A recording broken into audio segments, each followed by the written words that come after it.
Hello, all of you celestial beings. We're doing a second Pride Month video because why the heck not? And also because it's my channel and I haven't been out until fairly recently. So we're gonna lean into this as far as I can. I know that I'm trying to pivot to talking more about old anime because, frankly, it's the discourse is mostly resolved with those, and I like introducing younger people to classic series that they might not have watched.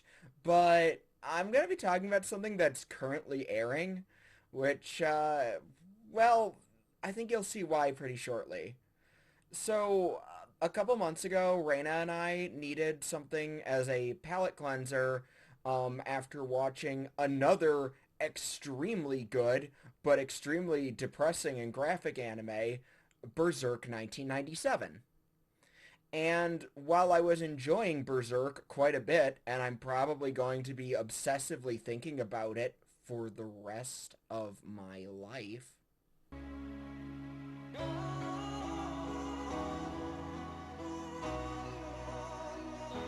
I sometimes needed something a bit more lighthearted after all of the violence and the deathing. So we ended up watching the brand new anime by, incidentally, the exact same animation studio, OLM.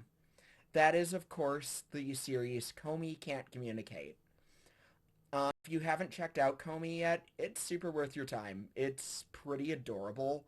It follows a beautiful young woman with extremely bad sociophobia.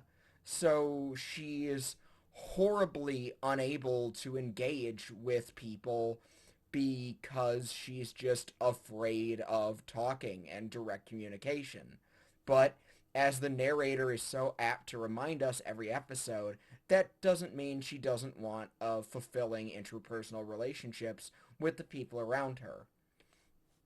After she meets a otherwise unremarkable young man named Tadano, whose main ability is being good at reading vibes, she sets out on a path to make some more friends. And Tadano is forced to kind of come to terms with the fact that he might not be as boring and average as he might have thought. It's a really cute show. The animation's really pretty, and with an exception for one character, the worst that you get out of a lot of the characters is to be kind of cringe. I don't really want to go into the full series right now, partly because it is still ongoing, and I know that there will be more developments, and there's also a manga that several people recommended to me that the anime is based on. But for Pride, I want to focus on the character who I glommed onto immediately.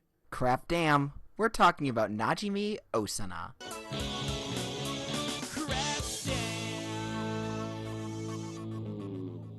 Najimi is pretty freaking great. I mean, dig that purple hair and that insect antennae thing going on. I absolutely love it. Najimi is super adorable, extremely popular, and is a big-time gender nonconformer.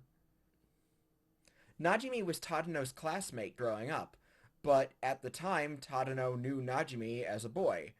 Now, Najimi is very comfortable making everyone else kind of uncomfortable and sticking mostly to feminine presentation, but not really being that big on being held down with one pronoun or another. I actually really appreciate that for the English version, VSI Group decided to use they them pronouns, and they even cast a non-binary actor from my home state of Wisconsin. Choice decision right there. Najimi is great because on one hand, they really are trying to help Tadano with the quest of helping Komi come out of her shell. But the other thing that's great about Najimi is that Najimi is such an intensely flawed person.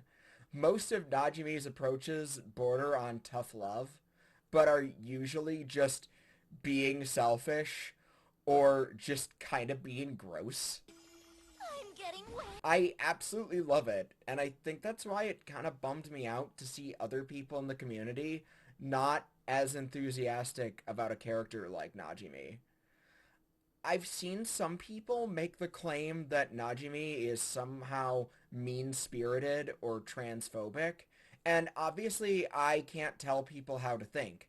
I'm just one trans person. I can't tell you what's the right way to go about being trans. What I can say, though, is that I don't agree with that. Najimi enjoys keeping people guessing, yes, but at the same time, I don't necessarily think that that's meant to be transphobic. Najimi's just straight up a troll through and through. And I know that that might seem like a bit of a write-off, but as someone who was a teenage smartass, let me tell you, if I would have had the freedom to express my gender in the way that I always knew I was, even when I was a teenager, as opposed to not really having words for being a gender nonconformer or even non-binary until, now as an adult, I can't imagine a younger me not being a lot like Najimi. Being a total goof off, selfish to an absolute fault, but at the end of the day, meaning well. I adore this character so much, and again, I can't tell other people how to interpret them, but I also don't think this stance of Najimi's selfish, Najimi is gross, I'm getting wet. Najimi is always trolling people, this isn't good representation. And I disagree with that take. I think that good representation isn't equivocal with flawless person.